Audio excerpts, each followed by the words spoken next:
Hello everybody, this is our video number 3 on the same topic, the reproductions.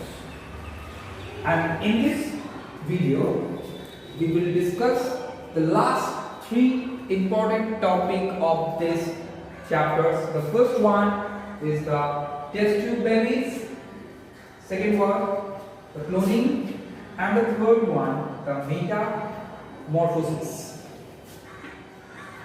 So let's start from the test tube babies. In the some women, the fallopian tubes or oviducts are blocked. Hence, the sperm cannot reach the egg for the fertilizations. In such case, a technique is called the vitro fertilizations, and in short IVF. So this term is related to the test tube babies, the IVF, that means the vitro fertilizations. The male sperm and the female's eggs are collected and kept in a test tube for a few hours in laboratory. If the fertilization takes place, the zygote is allowed to develop in the test tube for about a week, and it is then introduced in the female's uterus for further development. So this is our first step, and the embryo and the fetus develop inside the wombs like a normal baby, and the baby is born through this technique is called the test tube baby.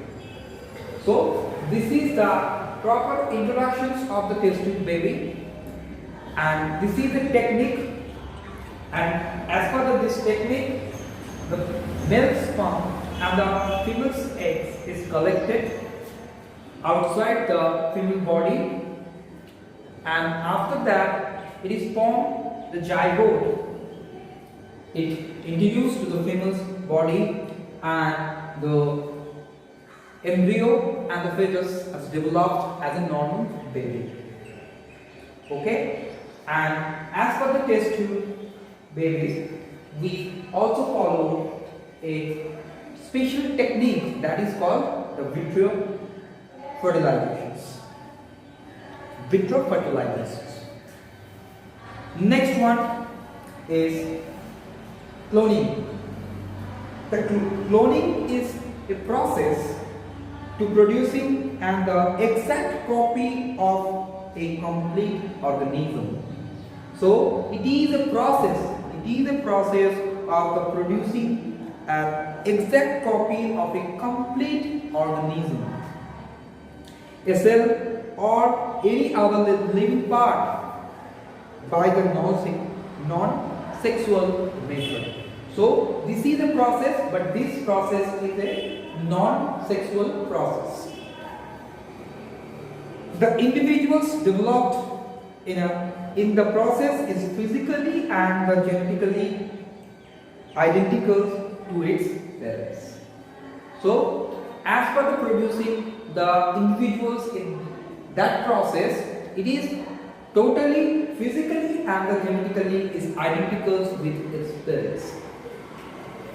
And Ian Wilmot and his colleagues were the first to clone a mammal, a sheep named the Dolly, on the 5th July 1996. The Dolly was formed by the taking a cell from the other of our biological mother. This is nothing but a twin dorset, and simultaneously an egg with its nucleus removed was obtained from a Scottish black-pig ewe. Then the nucleus of the mammary glands cell was inserted into the eggs, and the egg was thus implanted into the Scottish black sheep ewe, and the development of the eggs was normal, and finally the dolly was born. And it was absolutely identical to the Finn Dorset sheep. The dolly was cloned at the Roslin Institute in Scotland, and she lived there from her birth in 1996 until her death due to a lung disease in 2003, and when she was 6. So Dolly is our first clone individuals. Okay. Next topic is metamorphosis. What is this process? You already know that the life cycle of a frog and a butterfly. And these animals reproduce by the laying eggs, and the young of these animals look very different from the adults, and the young undergoes the drastic changes before the changing into an adult, and this process is called the metamorphosis. Okay? And the life cycles of a butterfly. The life cycles of a butterfly is involved in a 4 stage. The first stage is the egg. So first one is egg, then caterpillar,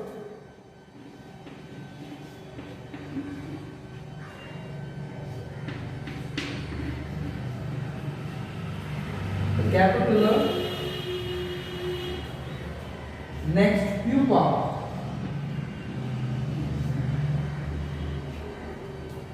and the third one is the butterfly. Last stage, the butterfly. So this is the life cycle of a butterfly. The first stage is egg, then the caterpillar, then the third stage is the pupa, and the last stage is the butterfly. And as for the life cycles, if you consider the life cycles of a butterfly, the caterpillars and the pupa look the very different from the adult, the butterfly. So the changes that occur during the different stage of a butterflies are controlled by the 2 hormones, the juvenile hormones and the ecdysone hormone. So these 2 hormones control the changes of the butterfly in their life cycles. Next, the life cycles of a frog. The life cycles of a frog has also contained the 3 stages. The first one is the egg, then the tadpole, and the third one the adult frogs. And this time the various changes that occur in a life cycles, and the tadpoles also look like very different from the adult frogs. And this time this life cycles is also controlled by a particular hormone, that is the thyroxine hormone. So remember all those hormones. In butterfly, the 2 type of hormones is controlled their life cycles, and as for the frog life cycles, the thyroxine hormones is also control their life cycles. And both the caterpillars and the tadpoles undergo the drastic changes before becoming an adult, and this is the process, and name of this process is metamorphosis. All these 3 are very important as per our short notes. So read each and every topic very carefully. That's all for the today's lecture. Thank you everybody.